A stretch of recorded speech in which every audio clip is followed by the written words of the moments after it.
Hey, JK here. I want to thank you for sharing part of your day with me.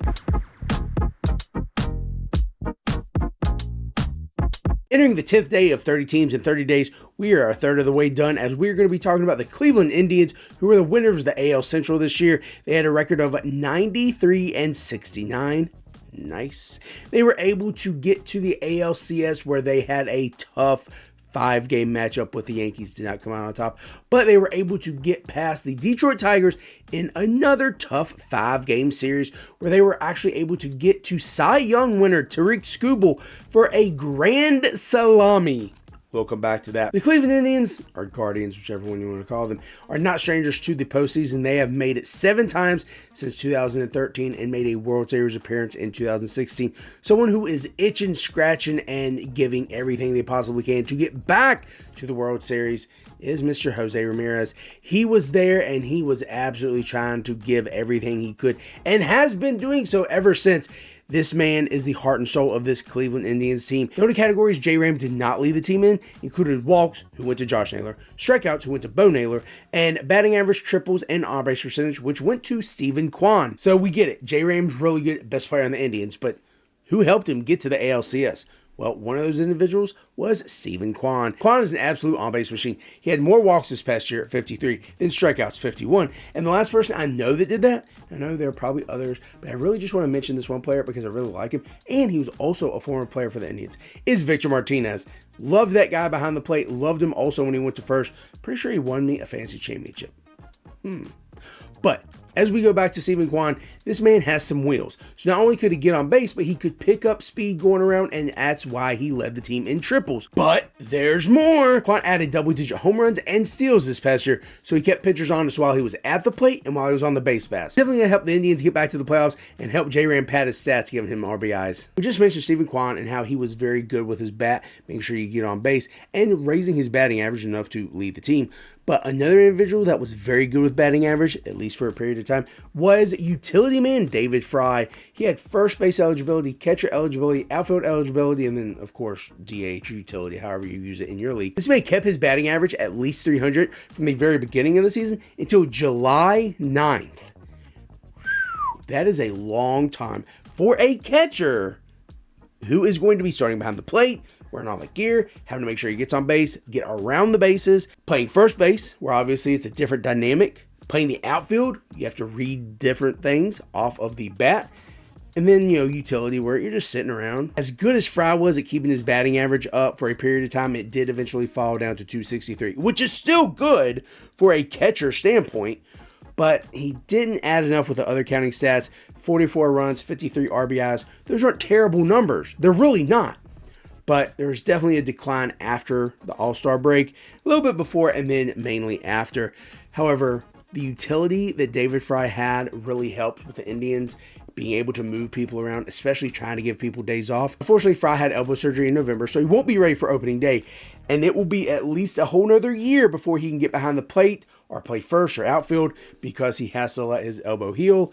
So he'll be able to DH, but will not be behind the plate at first, receiving outs, or catching fly balls in the outfield. As we transition from one catcher to another catcher, Bo Naylor, who is the younger brother of Josh Naylor, absolutely did not get the home run jack gene in that family.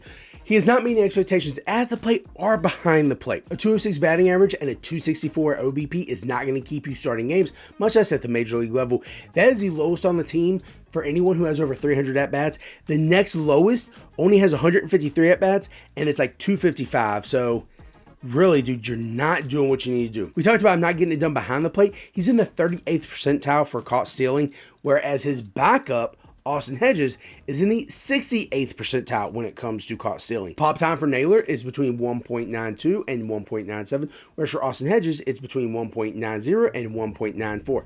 Again, those tenths of a second, hundredths of a second make the biggest difference. Because remember, the very first catcher we talked about, Logan O'Hoppe, had a 2.02.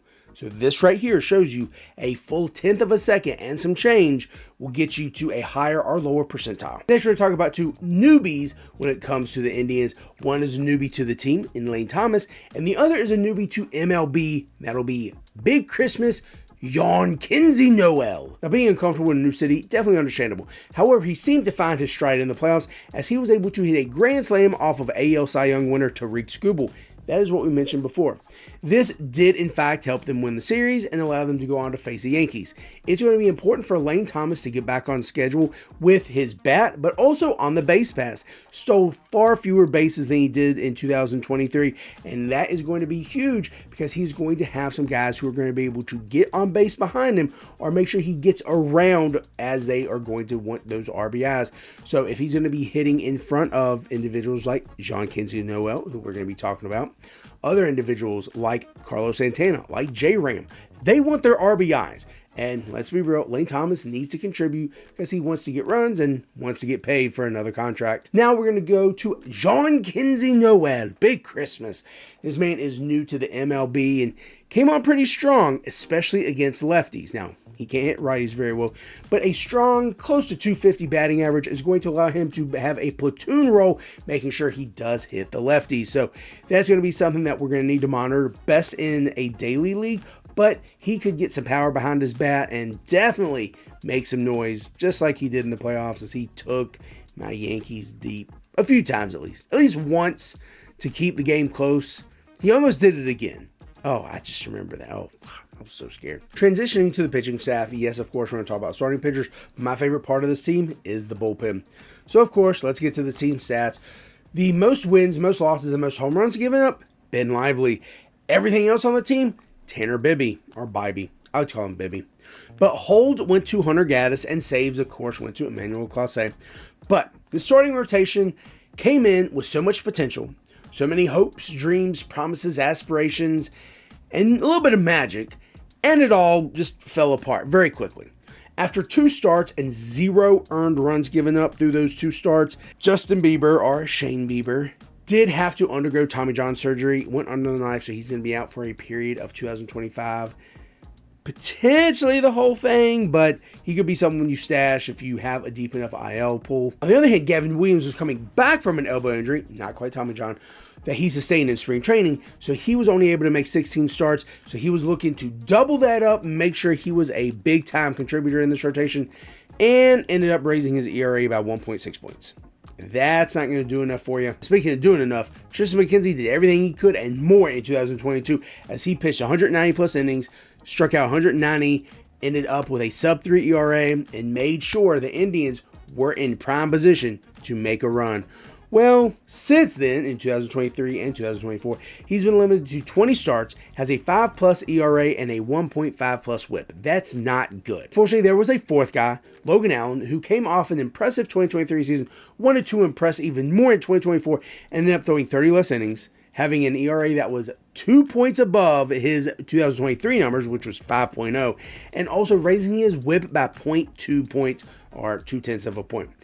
He did not have anywhere near the strikeouts as he lost another 40 strikeouts from his 2023 potential. Well, that's a lot of bad news. There is some good news. All these guys are relatively young, except for Bieber, so they all have potential to continue to hone their skills, recover from injury, and make a comeback and be vital pieces of this Indians rotation to get them back to the playoffs and maybe even give them a World Series run. Of course, first person we're going to talk about in this bullpen is Emmanuel Clase, best reliever in the league, stellar whip, stellar ERA, got some strikeouts, but more importantly, he's got a great bridge to get to him. Tate Smith, Hunter Gaddis, and Tim Herron all have great strikeout potential, all have great whips, great ERAs, and double-digit holds. Therefore, the Indians know they have 3 guys that they're going to go to in high-leverage situations that they have confidence in.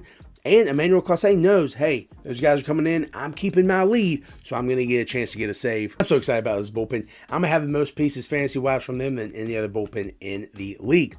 So, we have finished the AL Central. Now we're moving to the NL East. Tomorrow we're going to be talking to you about the Miami Marlins. It's going to be a big day for them. Might be the most exposure they get from me the entire year because don't know many, if any, guys I'm going to want on that team. This is Jake Cake, and I want to thank you for sharing part of your day with me.